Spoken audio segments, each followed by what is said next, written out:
उसके योग्य योग्य पत्नी को होना चाहिए ना। उन्हें लड़की नहीं मिली, नहीं लड़की नहीं मिली का क्या मतलब होता है? मैंने योग्य नहीं मिली यही होता है ना, तो और क्या अर्थ है? वैसे तो ताज नहीं मिलती हैं, लेकिन योग्य नहीं मिली। तो मेरे कहने का नहीं हुई को हम बहुत अपमानजनक बात समझते हैं। और मैं ये कहता हूं कि आप अभी तक ऐसा कह के कि हमने की नहीं है, यानी शादी होने से आदमी महिमावंत हो जाता है और शादी के बिना महिमावंत नहीं होता है, ये बात तुम्हारे दिमाग में अभी भी बसी है। वो दिमाग में से नहीं निकली, क्योंकि नहीं हुई कहने में आपको अपमान लगता है और नहीं की में सम्मान लगता है। वो वैसी बात नहीं है कि दो ब्रह्मचारी थे बुद्ध, और एक नदी पार कर रहे थे और एक लड़की 20-22 वर्ष की जवान वो भी नदी पार कर रही थी, और बीच नदी में तेज धार में पहुंचे तो वो लड़की बहने लग गई और उसके पैर उखड़ गए।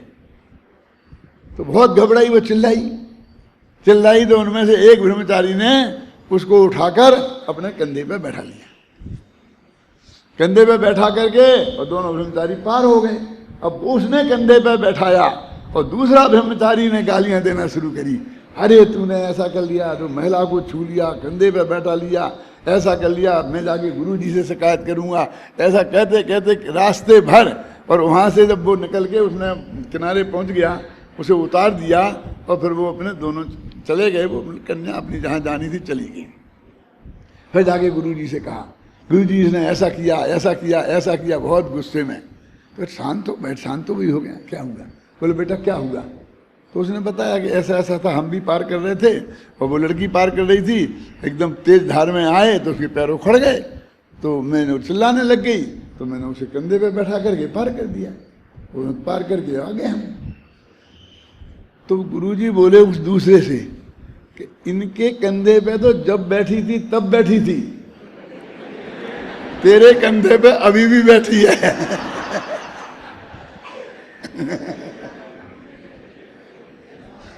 अरे एक परिस्थिति थी, घटना घटी थी, हो गई, खत्म हो गई, आगे का उसे मर्दानो रहते क्या? आपत्काले मर्यादा नास्ति, आपत्ति काल में मर्यादा नहीं होती है, नीति का वाक्य है, शास्त्रों में लिखा है कि नहीं?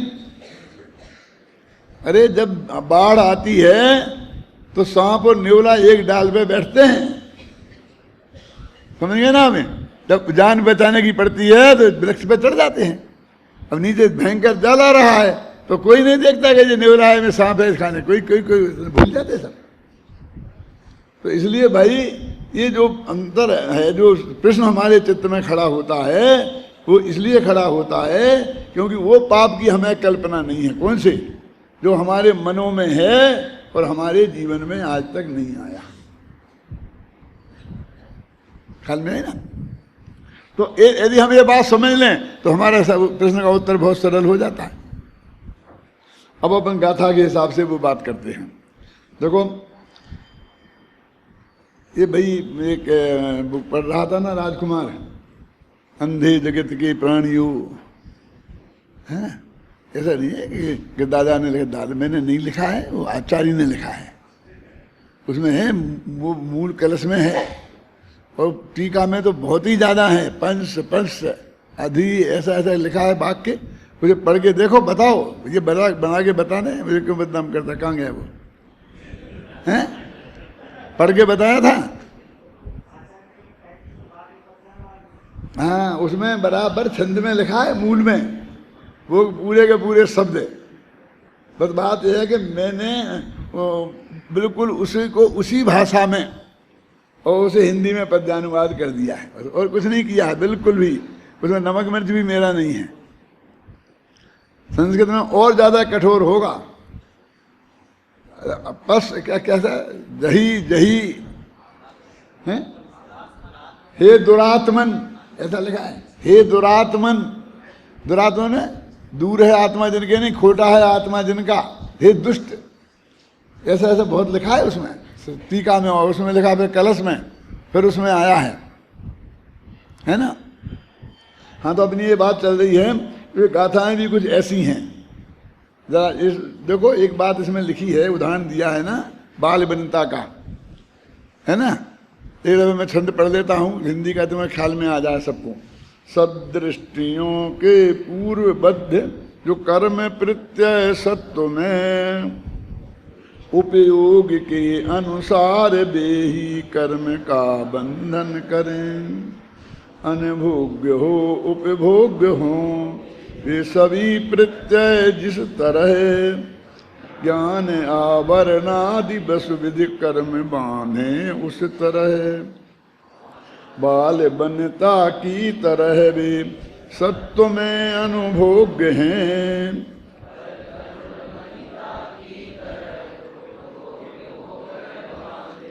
बस इसलिए सदृष्टियों को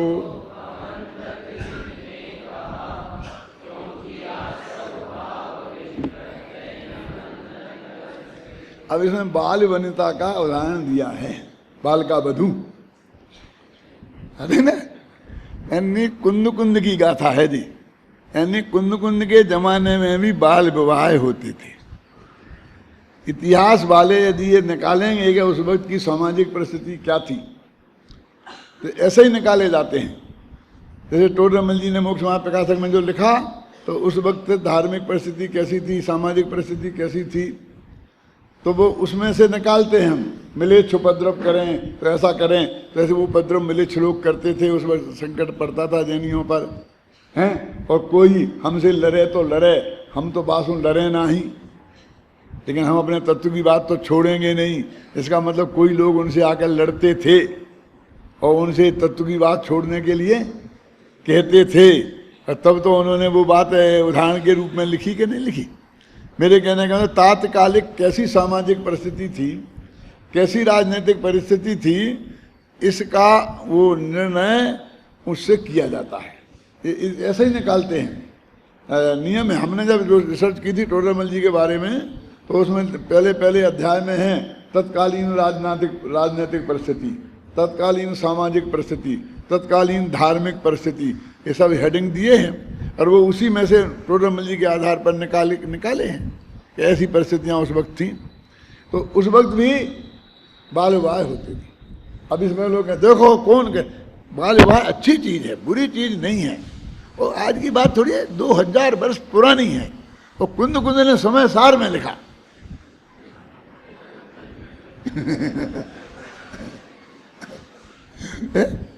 क्या बेचारे कालिदास को ये कहना पड़ा कि हर चीज पुरानी अच्छी नहीं होती और हर चीज नई बुरी नहीं होती। लिखा ना कालिदास ने।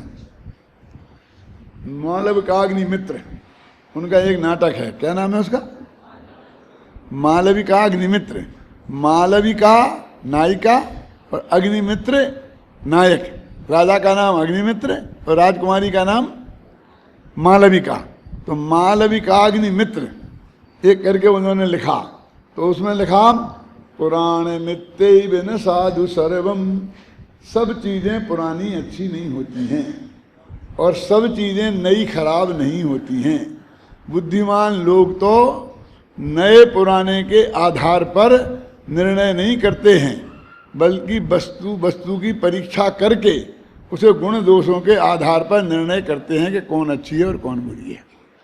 जब ये लिखा कालिदास ने, तो बाद के समीक्षकों ने बहुत लिखा इस पर कि कालिदास जब नए नए कवि थे तो बहुत से लोग ये क्या नया, ये नया, ये नया नया, ये छोटा सा पंडित, तो उनकी बात को सुनते ही नहीं थे। वह ये तो पुराने कवि कितने महान, कितने अच्छे, ऐसे ऐसे, माने वो तो उनको ये कहना पड़ा भैया कि सब पुरानी चीज़ें अच्छी नहीं होती, सब नई खराब नहीं होती। समझदार लोग नए पुराने के आधार पर निर्णय नहीं करते हैं, ये वो तो उसकी वस्तु को देखकर गुण दोषों के आधार पर निर्णय करते हैं। देखिए पुरानी चीज़ यदि अच्छी होती तो मिथ्यात्व तो सबसे ज़्यादा पुराना है ना। मिथ्यात्व पुराना है। अब आज का ऐसे ही चलता है, इसलिए कह रहा हूँ मैं आपको कि साहब ये थोड़ी, ये क्षेत्रपाल कोई आज के थोड़ी हैं, ये पद्मावती जी आज की थोड़ी विराजी हैं। वहाँ देखो जा करके 1000 वर्ष पुराने प्रमाण वहाँ थी, 1000 वर्ष। अब 1000 वर्ष पहले थी तो ठीक है ना। करते क्या नहीं करते हैं लोग कोई भी केस को। अरे हम तो ये है कि आचार्य महाराज को ये अपनी बात समझानी है। क्या समझाना है कि बंध कौन का कारण क्या है। हमने कर्मों को खूब गालियां दी कि ये कर्म बंध के कारण है, कर्म बंध के कारण है, कर्मों से बना है। देखा ना, उन्होंने कहा कर्म कारमाण बैगणा सो जग में ना बंधे जीव। उन्हें तो उन्होंने कहा पहले भैया इसे निबट लो तुम, फिर किसने काय से बंधा है वो बाद में बताएंगे, पहले बेचारे कर्मों की तो छुट्टी करो। तो उन्होंने उसको रास्ता निकाला। क्या रास्ता निकाला कि भैया बंधते वक्त तो कर्म कोई आगामी बंध के कारण बनते नहीं। जो अभी जो कर्म बंध रहा है वो आगामी कर्म बांधेगा, इसका कारण नहीं है। बंध थड़ तो गया, वो सत्ता में पड़ा हुआ कर्म भी बंधन का कारण नहीं है। इसमें लिखा सत्व में अनुभोग हो भोगते, इसमें इन्हीं गाथाओं का अर्थ करता हूं, समझे ना। सत्ता में पड़ा हुआ कर्म बंधन का कारण नहीं है, फिर उदय में आने वाला कर्म बंधन का कारण। तो 66% तो नंबर गया, अब 33% रह गया। तो वो कहते हैं कि 33% भी एक गारंटी नहीं है कि जैसा कर्म का उदय होगा उसी के अनुसार आगामी बंध होगा। एक तो ने ये कह दी कि ये जो हमारे कर्म हैं जो आकर बंधते हैं वो आत्मा से नहीं बनते हैं। कम शरीरेण बद्धा, ये एक पंक्ति है इन्हीं गाथाओं में। क्या काय से बंधे हैं वो तो कर्म शरीर से बंधे। कर्म से माने कार्माण शरीर। ये नए कर्म आते हैं तो पुराने जो कार्माण शरीर है उससे बनते हैं, समझे ना। ये जो गाय बंधती है ना, तो गाय नहीं बनती है, वो रस्सी की गांठ रस्सी में लगती है, गाय में नहीं लगती। क्या रस्सी की गांठ रस्सी में लगती है, गाय के गले में नहीं लगती। गला तो बिल्कुल सेपरेट अलग रहता है। क्या ऐसे में कर्म जो नए कर्म आते हैं, जो पुराना यहाँ कर्म शरीर है कार्माण शरीर, उससे बनते हैं। क्योंकि शुद्ध भगवान के वो है नहीं, इसलिए बनते नहीं। यानी वो बंधने का तुमसे नहीं बंधे, पहले तुम आत्मा से बंधे, आत्मा से बंधे निकालो, एक कूड़ा निकालो अपने दिमाग में से। कर्म आत्मा से बंधे और कर्म आत्मा से बंधे, बंधे ही नहीं। कर्म शरीरेण बद्धा। अब कर्म शरीर से बंधे तो वो कहते हैं कि जब भी उदय में आएंगे तो फिर तो बंध का कारण बनेंगे नए कर्मों का। तो कहते हैं उपयोग के प्रयोगानुसार बनेंगे। अब बस ये बात उन्हें समझानी है। अब इसके लिए उन्हें बहुत बढ़िया उदाहरण, भाई ये मिला और दूसरा मिला नहीं। आचार्यों के पास लिमिटेड उदाहरण है। निमित्त उपादान समझाना हो तो कुमार और घड़ा, धर्म द्रव्य समझाना हो तो मछली और पानी नदी बहती हुई, अधर्म द्रव्य समझाना हो तो हम जाए पथकानम, वो कहना छाया आ जाए पथकानम। भाई एक उदाहरण है उनके पास। उन्हें क्या करें, बस घटपट रथान दिव्याणी, द्रव्य में उन्हें तीन ही दिखते हैं, घटपट और रथ। इसलिए एक कुमार, एक बाड़ई और एक कोरी, बस तीन ही दिखते थे। आहार करने आते थे जंगल में से तो कहीं बाड़ई अपनी खटखट करते हुए गाड़ी बनाता दिखता था, कुमार अपना घड़ा बनाता दिखता था। क्यों? और कोरी कपड़ा बुनता दिखता था। यही दिखते थे उन्हें काम। इसलिए घटपट और रथ, और धोबी कुमार और तीन वे मिल गए। अब ये बहुत कठिन काम था। तो जो बाल विवाहित होते थे उनमें से उन्होंने ये बात निकाली। अब क्या कहते थे वो, क्या बताना चाहते हैं। अब बाल बनता की बात लगाओ। बचपन में हो गई शादी, अब पति पत्नी तो हो गए, तो वो कहते कानूनी दृष्टि से तो वो उन दोनों को एक दूसरे पति पत्नी का पूरे जो अधिकार होते हैं वे प्राप्त हो गए। अब समझे ना, ये सब मैंने लिखा, इसमें पढ़ लेना। कानूनी दृष्टि से उन्हें वो सारे अधिकार प्राप्त हो गए। फिर भी वो 5 वर्ष की बालिका है, वो अनुभोग्य है, भोग्य नहीं है। उन्हें उसे कुमारी भी रख सकते थे, लेकिन वो कुमारी रखने से उनका उदाहरण नहीं सही बैठता था कि कुमारी को तो भोगने का अधिकार किसी को है ही नहीं। अब वो कहते हैं कि 5 वर्ष की उम्र में शादी कर दी तो वो कानूनी दृष्टि से तो भोग हो गई, लेकिन वो बाल बनिता है, इसलिए वो उपभोग नहीं है। ऐसे ही हमें वो कर्म बंधे आत्मा से उपयोग के प्रयोगानुसार, तो वे कानूनन तो आत्मा को बांधने में और आत्मा को सुख दुख देने में अधिकारी हो गए, मतलब निमित्त बनने के अधिकारी हो गए। समझ गए आप? ये पॉइंट समझना बारीकी एकदम। माने कानूनी दृष्टि से वो कर्म अपने साथ हैं, वो ऐसी बाकी कारवान बंधना के समान नहीं है।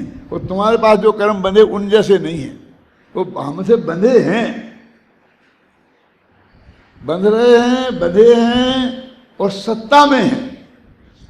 वो कानूनन दृष्टि से वो उसकी पत्नी है और 10 साल तक बराबर उसकी पत्नी रहेगी कानून दृष्टि से। सारे उत्तराधिकारों से मिलेंगे कानूनी, उनको सब आप समझेंगे ना, मेरे कहने का मतलब। लेकिन वो अनुभोग्य रहेगी, भोग्य नहीं होगी। ऐसे ही वे कर्म बंधते वक्त, मन फेरे पड़ते वक्त अनुभोग्य है, और फिर बाद में 10 साल तक जो रही है बालका, तो वो भी अनुभोग्य है। तो सत्ता में और बंधते वक्त दोनों कर्म अनुभोग्य है, ये बताना उनको। अभी अपन पढ़ लेंगे इसमें, नहीं अपने घर पढ़ लेना। मैंने खूब पढ़ लिया है, फिर बता रहा हूँ, पढ़ के लिखा है, फिर पढ़ लिया, फिर पढ़ लिया। इसलिए आप हिम्मत देना, नीचे तो देखते ही नहीं है क्या। अब क्या समझना है ना कि वो दो स्थिति बता दी ना उनने, कि भले ही वो उसकी पत्नी है और पत्नी के संबंधी जितने अधिकार हर एक को प्राप्त हैं उसे उतने उसे प्राप्त हैं। कब? जब शादी हुई तब, और जब तक वो बाल बनता है तब तक सत्ता में रहे कर्म तब तक। अब उदय में आए, अब ये समय ये मुद्दा, ये प्रयोग है उसमें, उपयोग के प्रयोगानुसार कर्म बनते हैं। तो अब वो कहते अब जब वो जवान हो गई, अब तो भोगने योग्य हो गई ना, तो आचार्य कहते नहीं अब क्या, अब क्यों गड़बड़ करते हो। तो वो कहते हैं कि वो महिला अब पुरुष को बांध सकती कि नहीं। बांधने के मतलब आप समझेंगे ना, बांधे। यहाँ ऐसा उदाहरण दिया, महिला जैसे कर्म हो और पुरुष आत्मा हो, और उस पुरुष को कर्म बनते हैं ना, ऐसे वो महिला जो बाल बनी था, तो उस जवान पुरुष को, पुरुष तो है जवान भाई, सुनना, शुरू से ही शादी हुई तब से ही पुरुष तो है जवान और पत्नी है बालक। तो वो कहते हैं कि वो बाल बनिता शादी हो जाने के बाद भी उस पुरुष को बांध नहीं सकती। पुरुष बंधन बनता नहीं है इससे, बनते वक्त भी नहीं बांध सकती और वो सत्ता में रह भी नहीं। तो अब जवान हो गई, अब तो बांध सकती है कि नहीं। तो कैसे बांध सकती है कि पुरुष के हृदय में राग भाव हो, वो स्त्री के कारण पैदा नहीं होगा, पहले से ही विद्यमान हो तो वो बांधेगी, और नहीं हो तो नहीं बांधेगी। अब मान लो कि वो 6वें 7वें गुणस्थान में पहुंच गया उस वक्त पुरुष है, क्यों? मैंने उसकी वो पोजीशन होगी 7वें 7वें गुणस्थान में क्यों पहुंचाते हो? बस 8वीं प्रतिमा में पहुंच गया। अभी गिरस्त रखो क्या समझ में आएगा? 8वीं प्रतिमा के योग उसकी विशुद्धि हो गई। तो वो जवान हो करके भी उस पुरुष को बांध नहीं सकती। तो ऐसे ही कहते हैं कि तुम्हारे उपयोग में खराबी नहीं हो तो वे पुराने कर्म का उदय तुम्हें बंधन में निमित्त नहीं बन सकते।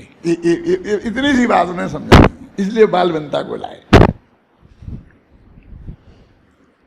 ख्याल में ना, वो बंधन का कारण नहीं बन सकती क्योंकि तुम्हारे अंदर खराबी नहीं हो। अब देखो इसको, देखो और समझ में आएगा। अब सारे लोग चिल्लाते हैं, अखबार वाले और सब विद्वान और साधु संत भी सब, कि इतनी खराब कर दी है, चौराहे चौराहे पर औरतों के फोटो लगा दिए हैं और नंगे नंगे फोटो लगा दिए हैं, इससे इतने एक्सीडेंट होते हैं। क्यों? ड्राइवर उधर को देखते रहते हैं, गाड़ी भिड़ा देते हैं कहीं कहीं। सब कहते हैं नहीं कहते हैं? माने इतना जो पाप बढ़ रहा है वो इसलिए बढ़ रहा है कि ये पोस्टर लगे, इन्हें हटा दो, पाप खत्म। सब गालियां देते हैं उन्हें। अब मैं ये कहता हूं कि ये पोस्टर लगे हैं इसलिए पाप नहीं बढ़ रहा, पाप पहले बढ़ा है इसलिए ये पोस्टर लगे, क्योंकि पापियों ने लगाए हैं। वो पोस्टर थोड़ी चमक के वहां जा गया कि अपने आप यहाँ पाप पहले पैदा हुआ, क्यों? और वो उसी ड्राइवर को डिस्टर्ब करते हैं जिसके अंदर राग की तीव्रता है, ख्याल है ना है? और हर ड्राइवर को डिस्टर्ब तो नहीं करते हैं वो चित्र होना चाहिए कि नहीं होना चाहिए, मैं कुछ नहीं कहता। मैं कहता हूं पाप यहां पहले पैदा हुआ है, वहां तो बाद में आया है।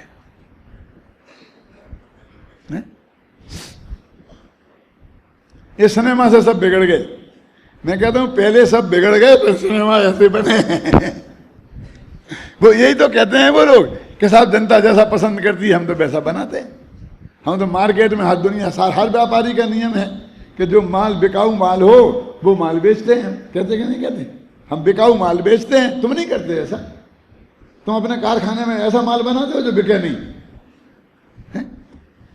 अरे पहले सारे मील बढ़िया बढ़िया धोतियां बनाते थे, परम सुख और न मालूम कितनी कितनी बनती थी, अब सब गायब हो गई।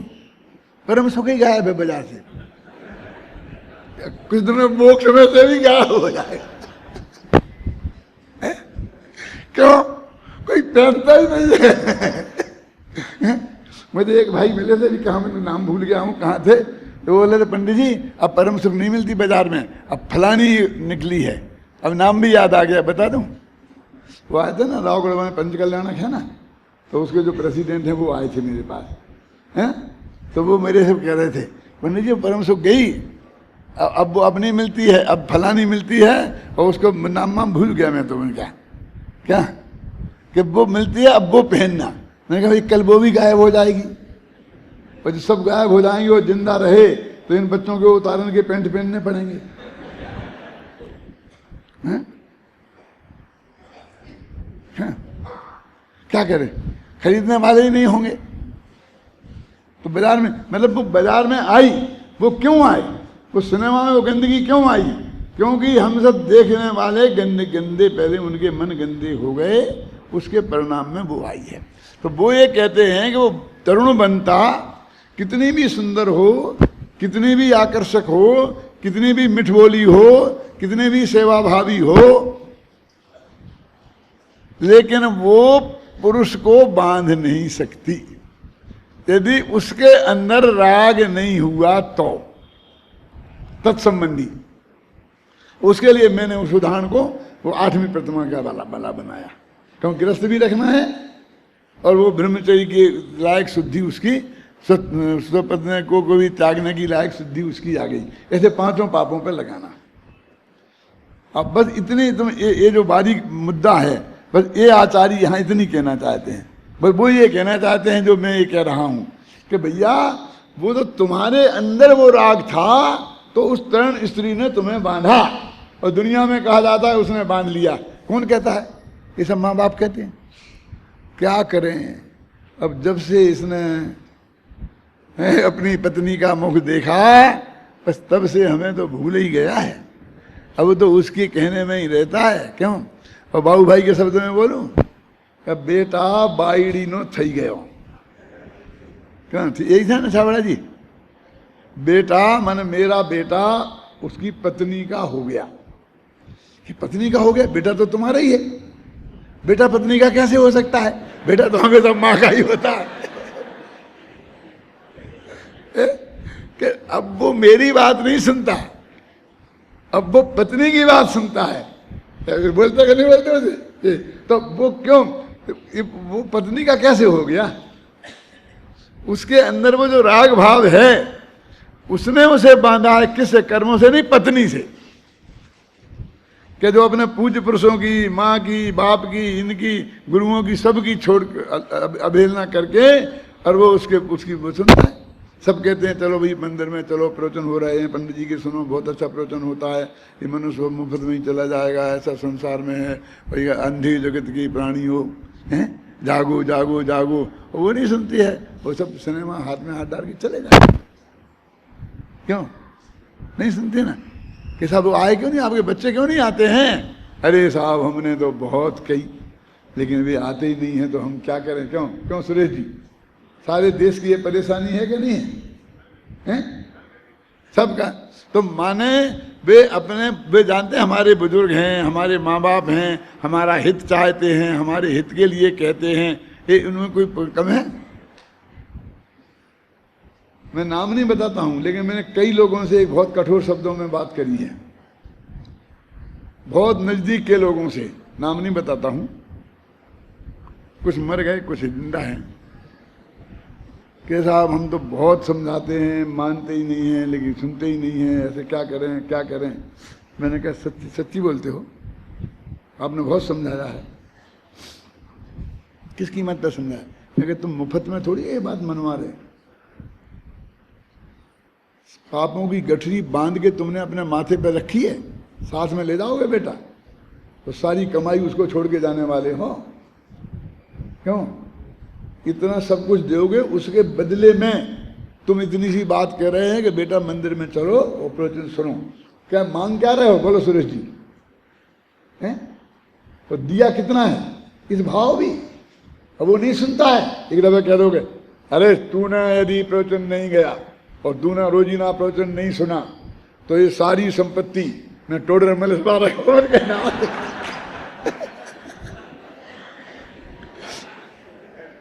क्या देखा कैसे नहीं आता? कहीं कहा इतनी दृढ़ता से किसने कहीं में आपसे बोलता हूं, कहीं नहीं है। अरे विकल्प भी नहीं आया। और जैसे यदि तुम्हारी मन की लड़की से वो शादी नहीं करता और अपनी मन की लड़की से शादी करता तो तुम ये कहते?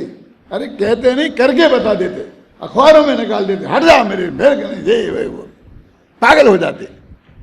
पागल तो हो ही, पागल हो कह जाते। क्यों? है?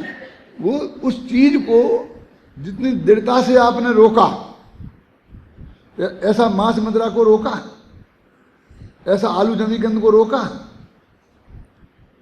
मैं आपसे पूछता हूं, यदि जो चीज आपको पसंद नहीं है दिल से, वैसी परिणति यदि वो करता है तो आप नहीं करते, बिल्कुल अलग कर देते उसे। कुछ नहीं, मैंने एक पैसा नहीं मिलेगा, एक पैसा नहीं मिलेगा। क्यों नहीं कहा? किसी ने नहीं कहा। मैंने नाम नहीं बताना चाहता हूं, मैंने बोला मेरी जुबान पे आ रहा है, मैंने डर लग रहा है निकल ना जाए।